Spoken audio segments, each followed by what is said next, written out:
అరే తమ్ముడు, ఇక రారా.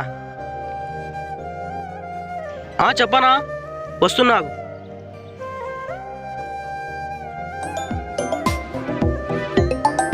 హలో, అరే రమణ, ఎక్కడున్నావురా? పొలం దగ్గర రా.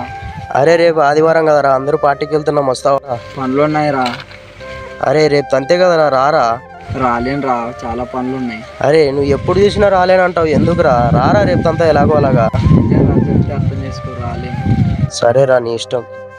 అరే ఏంటనా వాళ్ళకి అలా అబద్ధం చెప్తావు ఫోన్లో? ఏమైంది ఇంతకు? అరే తమ్ముడు, మన దగ్గర డబ్బు లేనప్పుడు ఏ దాని మీద ఆశపడకూడదురా. అలా ఎందుకు చెప్తావనా? నాన్న దగ్గర డబ్బులు ఇప్పించుకొని పోవచ్చు కదా. ఇప్పుడు ఎంజాయ్ చేయకపోతే ఎప్పుడు ఎంజాయ్ చేస్తావనా? ఇక నువ్వు చెప్పింది కరెక్టేరా. ఇప్పుడు ఎంజాయ్ చేయకుంటే ఎప్పుడు చేస్తావు? కాకపోతే మన అవసరాన్ని పట్టిపోతే దానిలోనే చాలా ఎంజాయ్ చేయొచ్చురా.